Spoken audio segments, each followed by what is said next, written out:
Today, we're looking at our Northern Virginia home inspection checklist, the top 5 things to keep in mind. And here's the rundown.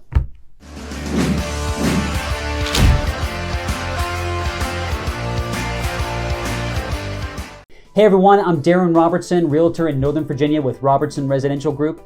Thank you so much for watching. If this is your first time here, be sure to hit that subscribe button. We post new videos every week and you don't want to miss anything. Tip number 1, how do you pick a good home inspector in Northern Virginia? Well, a good place to start is recommendations. Who does your realtor recommend? Who do your friends recommend? Referrals are always a great place to start. With a referral, you know from talking to people that you trust that the home inspector is really good. Online reviews can also be a great way to find a good home inspector. People don't hold back in online reviews and they give their honest opinions. Overall, it's very important to find a home inspector who has a good combination of being very thorough and an ability to explain things really well. Tip number 2, how much will your home inspection cost? Well, that depends on a number of things, but in Northern Virginia, the average cost of a home inspection is usually going to range from somewhere around $350 for a small condo to up over $1,000 for some really large homes. So it really depends on the size of the property, as well as the type of the property. A quick but very important tip on the cost of a home inspection: the cheapest home inspector is not necessarily the best home inspector. Tip number 3, what will the home inspector that you select actually inspect in the home that you're purchasing? If you're buying a home, your home inspector should be thoroughly inspecting the entire exterior of the home, the entire interior of the home. They should be looking over the yard, both front and back, looking at fences, outbuildings, all the systems and appliances inside the house. Basically everything interior and exterior in the home. And it should take about easily 2.5 to 3 hours or more depending on the size of the home. If you're buying a condo, the home inspection generally will only include the interior of the property, since as a condo owner, you would not be responsible for the exterior maintenance on a condo building or for the common areas in the condo community, like the hallways and the amenities, the pool and the exercise room, etc. Tip number 4, will you need to get extra inspections in addition to your main home inspection? So most home buyers approach this the way that they approach going to see their doctor for a physical exam. You go in, you see your general practitioner. If they find an issue that they think a specialist should look at, they'll let you know, and then you can schedule an appointment with a specialist. Well, that's very similar when it comes to a home inspection.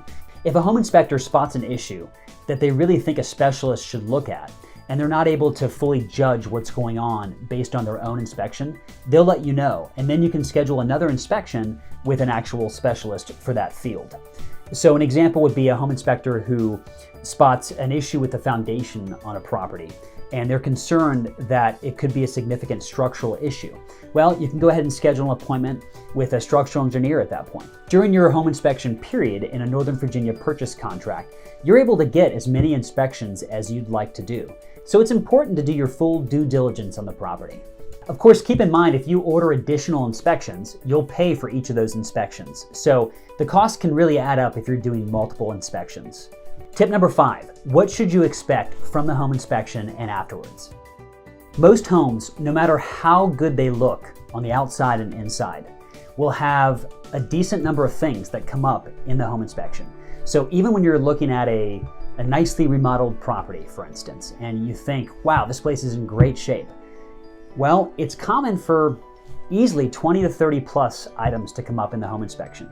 And a lot of those might be very minor, but they're important to know about nonetheless. A good home inspector will be able to uncover everything that could be wrong with the property and then intelligently talk to you about those items and what they mean. Which items are more important than others? Which items are major issues? Which items are more medium-sized issues? And which items are small issues? If you have a regular negotiable home inspection contingency, you'll be able to negotiate for repairs and/or monetary credits after the home inspection. Also, if you have a home inspection contingency in Northern Virginia, you can always decide to cancel the contract after the inspection. So if your home inspection just goes horribly awry and you're just not comfortable with that property anymore, you can decide to cancel the contract with no penalty. The number of items that a seller will agree to repair or to give you a monetary credit in lieu of repairs on totally depends on the market that we're in.